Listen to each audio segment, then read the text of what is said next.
Hey guys, what is up? It is the Fast Break Report here, bringing you guys another vlog. So I wanted to talk about this yesterday, but I didn't get a chance to. I had a coworker of mine died unexpectedly, and I had a funeral to go to yesterday after work, and then I had my pool league match I had to go to from the funeral. So I didn't get home till super late at night last night, and you know, got work the next day. So I didn't make a video. I was like, you know what? There's other shit going on. I'll worry about this tomorrow. So, I kind of want to talk about the James Wiseman thing. Everybody's been asking me to talk about it, and believe it or not, it seems like so far public perception of it has been mostly positive, where I actually expected it to be overly, like, negative. You know, a lot of teams, mostly because, like, all the other teams in the East are loading up, and we're just kind of running it back with what we got. You know, the Philadelphia 76ers just got Paul George. The Knicks got Mikal Bridges and brought back OG Anunoby. They did lose Isaiah Hartenstein. So the idea that like our big free agency move is like signing James Wiseman, I expected everybody to be kind of a smart ass about it, and even myself, I was kind of tempted to be a smart ass about it. But so far from what I've seen, it seems like people are more overtly positive on this move than I expected them to be. And you know, I've been kind of, you know, hinting at James Wiseman for about a year now, year and a half now, because obviously he got drafted by the Warriors in 2020. He was the #2 overall pick, and he actually has an NBA championship, believe it or not. He was a part of the 2022 Golden State Warriors NBA championship team. But he got traded to the Detroit Pistons, and he had some really, really good moments for the Detroit Pistons. You know, he wasn't a guy that got, you know, a whole lot of burn, but when he did play and got opportunity, it looked pretty good. And there was one game in particular, I actually have a video about it. It's called James Wiseman Was Amazing Last Night. I might leave a link to it in the video description. I posted it in the Discord for all the Discord guys. If you're not in the Discord, I don't know what you're doing with your life. It's mostly Pacers fans in there. We talk about all kinds of things. But I did post that video in there, and then I did post 2 highlight videos because he did have a game this past season against the Boston Celtics that was very good. And James Wiseman's a guy that I feel like just has been given a bad hand in the NBA. He's not a guy that I actually think is bad. Even Draymond Green went to that extent on his podcast one time to say that James Wiseman is not necessarily a bad basketball player. It's just, you know, when he got drafted, he was going to a team that is, you know, used to winning. You know what I'm saying? Like the Golden State Warriors won what 4 NBA championships? I mean, they were asking a rookie to come in and be their starting center and hold shit down in the middle. And, you know, if you're playing for a championship team and, you know, your aspirations are here, there's no time for fucking off. You know what I'm saying? There's not really any time for like development. Like, yes, I understand the Warriors knew they would have to, you know, bring him along, but he didn't come along as fast as they needed him to. And because of that, they traded him to the Detroit Pistons. And once he got to the Pistons, he had a couple games that I watched, and I was like, you know what? James Wiseman has the potential to be really, really good. It's just somebody needs to get that out of him. And there was a game against Mark Williams specifically. I remember it was the Detroit Pistons versus Charlotte Hornets. And Mark Williams was the guy that he was playing against. I think Mark Williams was a rookie or in his second year. But still to this day, Mark Williams is one of the best defenders in the NBA, believe it or not. Like, Mark Williams is a guy who will be in Defensive Player of the Year conversations in the future. But the Hornets defense at the time was bad, but Mark Williams was like the anchor for that defense. Like, Mark Williams, like, if you go look at the advanced metrics and the on-off numbers for Mark Williams and that team on defense, it is night and day. Like, Mark Williams is the defense for that team already, and he's a very, very young dude.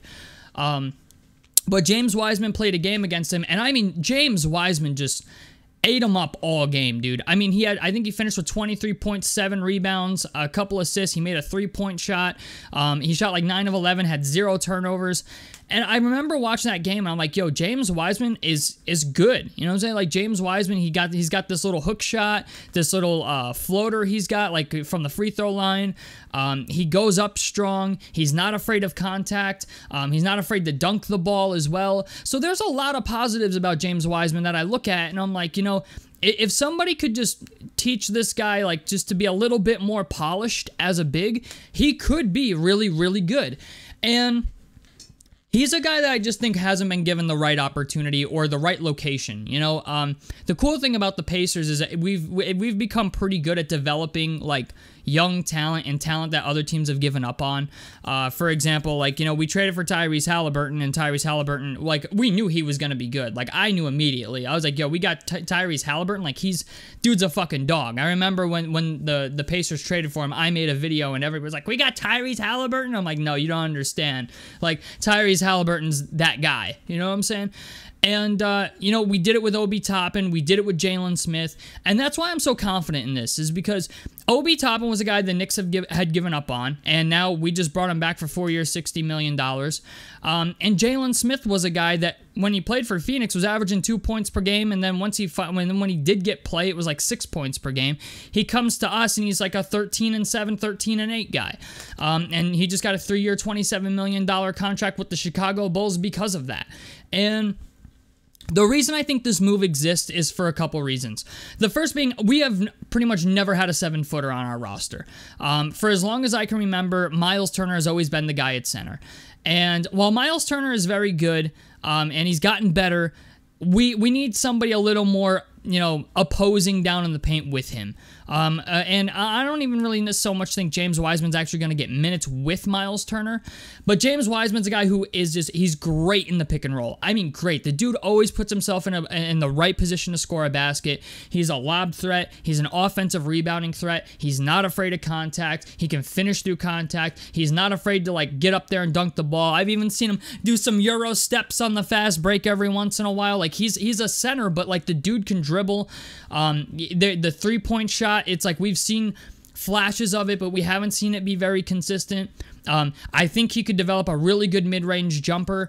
Honestly, if I'm comparing him to anybody in the NBA, I think he could be DeAndre Ayton, like, as far as his skill set goes. Like, if you look at his per 36 numbers, the guy is a 17 and 10 guy. If his per 36 numbers say he's a 17 and 10 guy. So he's a guy that I look at and I'm like, you know, if we could just get him some minutes, like, he could be really good. And he's going to provide basically what we needed out of Jalen Smith, but just at 7 foot tall, which is even better. You know, Jalen Smith, even though he left, was arguably the best rebounder on the team. And James Wiseman, career-wise, I think is like a 9 and 5 guy. So I like this. I like this for the Pacers, and the idea, like, honestly, a lot of people are saying, like, oh, what's he gonna do with, you know, Tyrese Halliburton? What's he gonna do with Andrew Nembhard and all this stuff?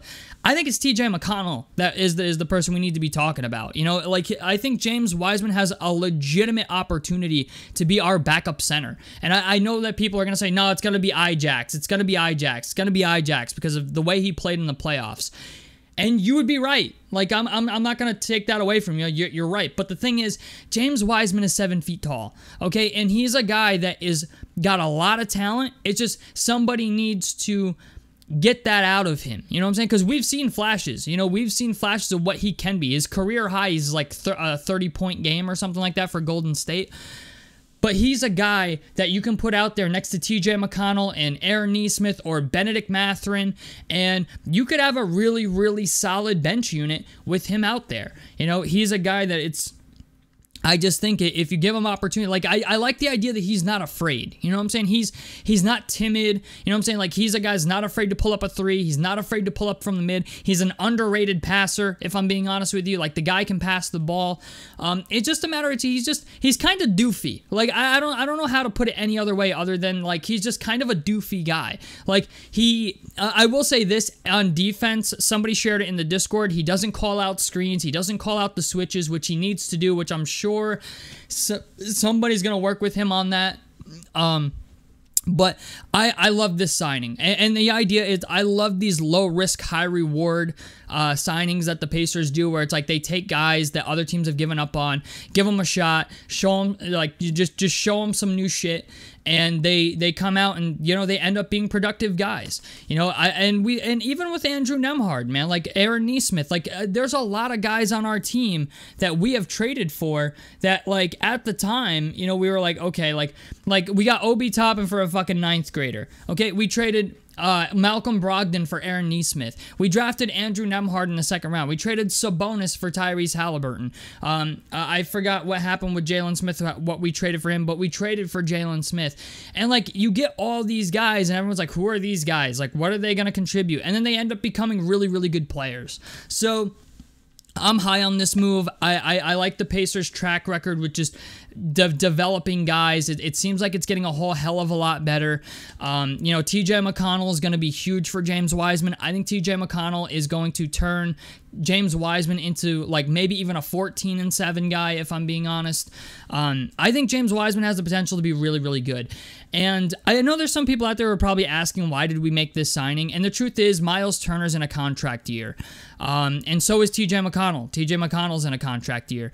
And when you bring in a guy like James Wiseman, it's like you got to have some type of contingency plan. You know what I'm saying? Like, that's the reason for this. Ijax is very good, but the thing is, like, is Ijax a starting center? I don't think so.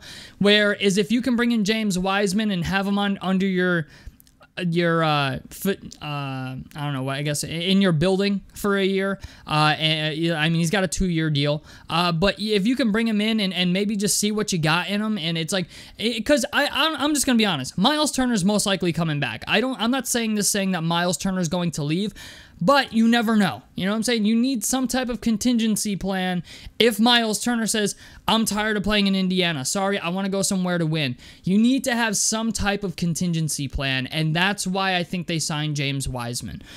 James Wiseman is a guy that provides rebounding. He provides defense. He's actually a very good defender. He's great at blocking shots. He runs the floor. He's a decent passer. He's not afraid of contact. There's a lot of positives about him. There's a lot of positives about James Wiseman. It's just a matter of going to the right team that can utilize him properly and get that out of him. Like, even in Detroit, a lot of people were saying, well, like, he went to Detroit and he was better, but he wasn't great.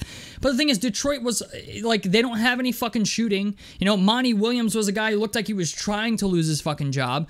It's just, I like this opportunity for James Wiseman because he's going to an organization that cares about growing players, that cares about winning, that cares about culture, that cares, you know, like, it's military. You know what I'm saying? Like, I hate to say that, and like, that might not sound like a good thing, but if you talk to anybody who's been a Pacer, they're like, yo, it's military. Like, you don't show up to your massages on time, they fine you, right? So it's just the idea. Like, I like this for James Wiseman. I think it's going to do wonders for him. I want to say this. Andrew Nemhard was a second-round pick, and Andrew Nemhard has become phenomenal. And one thing Indiana has shown the rest of the NBA, it's like, you can give up on a guy, but at the same time, like, if you don't give him any opportunity, you'll never know what he'll become. And at least with Indiana, if you get traded here, you're going to play. You know what I'm saying? For the most part, you're going to play. Now, James Wiseman's going to play most of his minutes with the second and third unit. I do not think he's not going to be in the starting lineup. He's not going to be a starter. But you never know down the road, you know, 2 or 3 years from now, maybe he could be, depending on what happens with Miles. You know, like, I don't think Miles is going to sell out Indy, but it's just the idea. Like, you never know. You got to have some type of contingency plan, and that's what they did with this. So I like this. I like this move a lot. I'm excited for it. I've been saying that the Pacers should trade for James Wiseman for a year and a half now, almost 2 years, and just to put him in the building and see what happens. And I think James Wiseman's going to be very, very impressive. I think James Wiseman's going to be like, the rest of the league is finally, like, I have a feeling by the time we're done with this James Wiseman project, because we got Benedict Mathurin coming up, Aaron Nesmith coming up, like, we're developing young guys. Like, that's what we're doing in Indy right now at the moment. So I like it. And I think the rest of the NBA is going to look back on James Wiseman after we're done with him and be like, why didn't we trade for that guy? You know what I'm saying? Like, that's what I think is going to happen. And I mean that wholeheartedly. Like, I think he's going to be really, really fucking good for the Pacers, especially with that second unit. You know, if you put him out there with Ben Mathurin, TJ McConnell, and Jarris Walker and stuff, like, you're gonna have one badass second unit. Okay, I'm just gonna let you know. And Ben Shepherd, like, that second unit's gonna be one to fuck with. So anyway, tell me what you guys think about this down below in the comment section below. Like, helps me out. Subscribe if you guys want to see more on the Fast Break Report. And I'm out of this motherfucker. Peace, guys.